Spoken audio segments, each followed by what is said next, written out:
Old Europe is looking less and less European these days, and that's giving rise to a clash of cultures.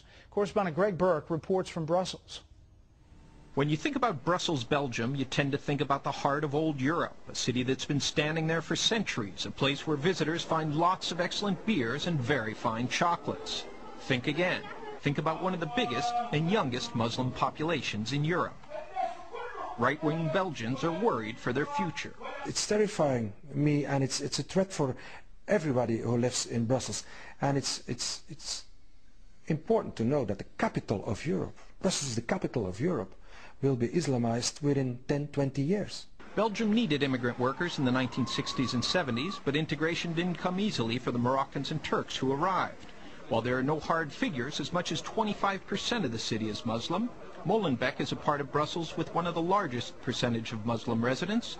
The socialist mayor of Molenbeek thinks Belgians of different creeds can learn to live together. Ils sont là.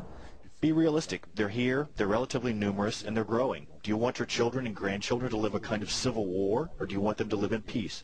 The imam of one of the city's main mosques takes a similar line, saying everyone's in the same boat and has to work together so the boat doesn't sink. The mosque shows the vibrancy of the Moroccan community in Molenbeek, with thousands showing up for Friday prayers.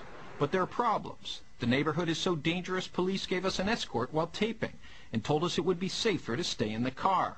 It's a double danger, both rampant street crime and anti-Western sentiment. Some Belgians claim Muslim enclaves are forming in Brussels and charge that the government is bending over backwards to appease the Islamic community. It's not the Muslims who are integrating in our society, but it is our society who adapts to the demands of radical Islam. While Molenbeek may not be the breeding ground for jihadists that some claim it is, dozens of North Africans have been arrested in Belgium over the last few years on terror charges.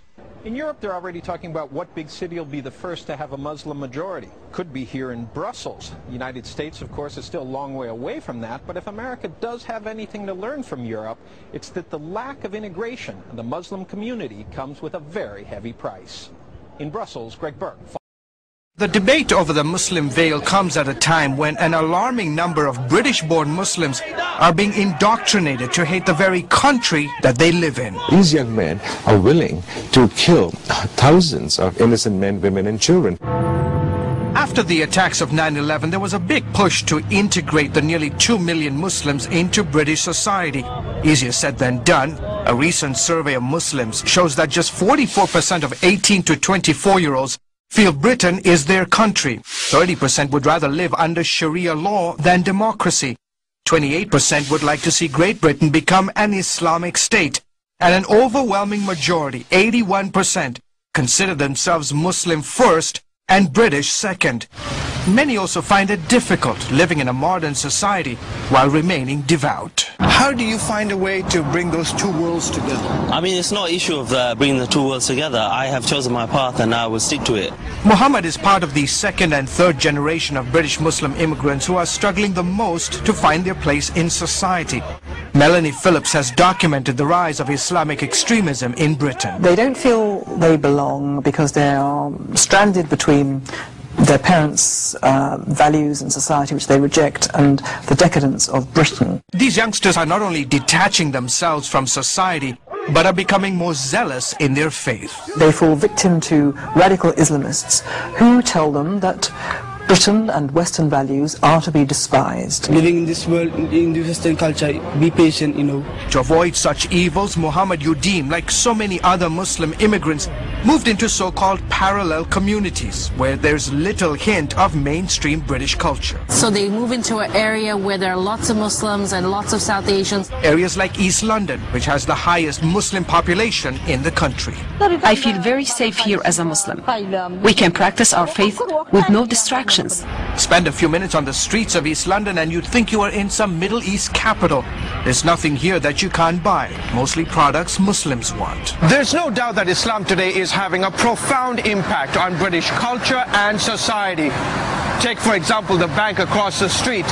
It offers Sharia checking accounts, and increasingly Muslims are flocking to such banks. Muslims are forbidden under Islamic Sharia law to do business with banks that earn or charge interest. This camera Muslim, and this bank, the Islamic bank, it's following the rule and regulation of Islam. Parallel communities like the one here in East London are emerging all across Europe.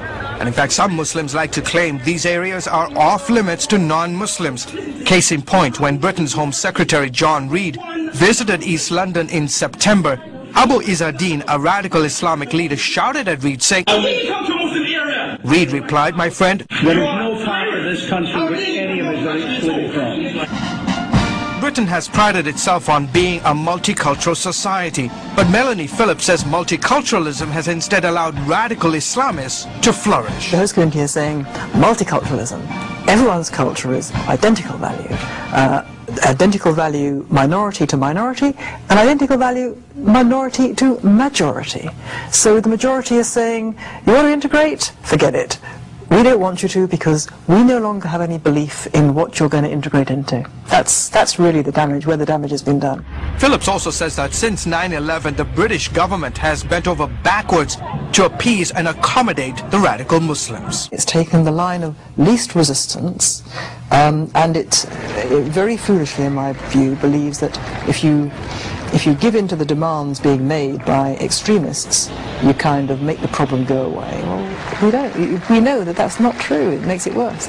There is growing sentiment here in Britain and throughout Europe that Islam and Western values don't mix. Some are even beginning to question the idea of multiculturalism. For now, though, criticism of Islam has once again sparked anger among British Muslims, this time over the veil. And once again, Britain faces the challenge of how to win Muslim hearts and minds that appear closed for the moment. George Thomas, CBN News, London.